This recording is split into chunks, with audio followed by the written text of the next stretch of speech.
Teacher గారు, teacher గారు, నేనండి రాజాని. కొబ్బరికాయలు ధాన్యం బస్తాలు తీసుకోవడానికి మనుషులు వస్తున్నారు.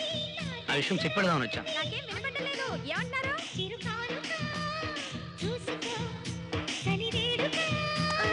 ముందే తెలిసింది నీలో పసవుంది. ముందే తెలిసి టీచర్, టీచర్,